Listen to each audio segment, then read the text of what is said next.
for May, June 2022, right? The first question says, okay, I read. Legal ensures its employees are fully prepared to carry out the tasks they are employed for. It looks after and encourages its employees to develop and improve their own skills. Define the term delegation. When we talk about delegation, it simply means you are passing authority to a subordinate to act on your behalf. So passing authority to a subordinate to act on behalf of a manager, that's so-called delegation. There's a manager, but I am the manager, or you are the manager. Are you telling me to act on your behalf? Means that process, that act is called delegation. You giving authority to somebody to act on your behalf. That is delegation. I think it's clear. Yes. Question B. Outline one benefit to Lego of being a privately owned family business. If it's a privately owned family business, it means there will be continuity and stability. Unlike if it is a sole trader. If it's a sole trader, it means as the owner of the business dies, the business is over. But if the business is run by family, it means the legacy of the family will continue, irrespective of whatever happens to the owner or the ones that established it. Because it's a family business, the business will continue to be in existence. Do you understand? That was question B. Question C. An employee working in the office earns 150,000 DKK. In 2020, Lego gave its employee a 4.5% increase. Calculate the employee's new salary. You are advised to show you're working.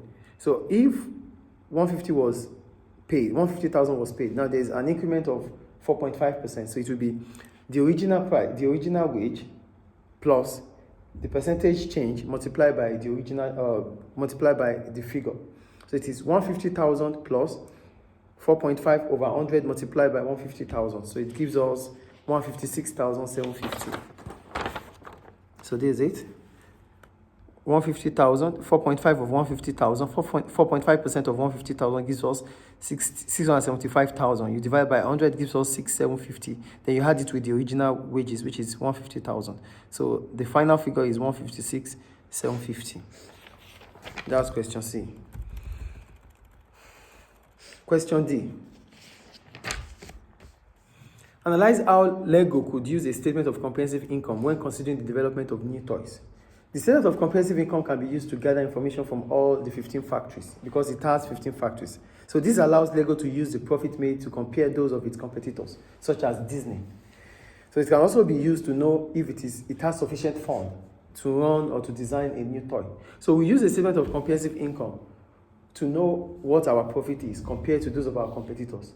And we want to know if we still have sufficient fund or not to make a new toy. That's the statement of comprehensive income. That is what it is used for. It's used to decide the revenue of the business and the profit of the business. Question E. Are you there? Yes. Ensuring that all employees are fully trained is important to Lego. Lego makes sure that all employees are fully trained and skilled to carry out the work.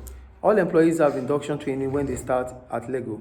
Additional training is undertaken by employees as they progress through the business. Lego is considering the following two options to carry out this additional training. Induction training is training that allows employees to be introduced to the work practice of the new organization.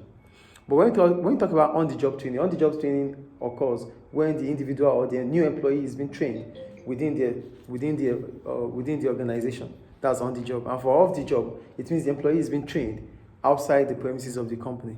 So here we have on-the-job training. So what are the advantages of using on-the-job training? Number one, the cost of training is less as employees who are the trainees will be trained by existing employees within the premises. So this allows them to gain more confidence.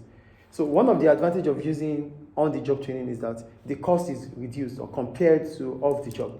So what does that simply mean? It means the new entrants, the new employees will be trained by an existing employee. So the company doesn't have to pay, Lego doesn't have to pay more to specialists to train them. And as a result of that, they might be able to gain confidence. But the problem about using on-the-job training is that it might be time consuming and also prevent the skilled employees to concentrate on their task. When I have to train you, it is difficult because I might not be able to do my job well. You are a new employee, I have to train you and at the same time do my job. I might make mistake. So that is the problem about on-the-job training. Then off-the-job. For off-the-job training, Did I write off-the-job training there? Yes, I wrote off-the-job. It's here. For off-the-job training, like I said, it means new employees are being trained outside of the organization by a specialist firm, business. So this allows employees to be trained by experts. This means they can gain new skills from experts, which might result into making few errors. So when you are being trained by experts, because this is what they do, this is their job. When experts train you, it means you know more, and you won't be able to, you make less error or no error. But the problems about using off-the-job training is that it is expensive compared to on-the-job training, because you have to pay. You have to pay the business you are using to facilitate your training. You have to pay them. Unlike when you use on-the-job training, you don't have to pay your workers for that. It might be done during the working hours. So it's still assumed that they are carrying out their function. So that's about question 3. Any question about it? Any question about question 3? No. Okay.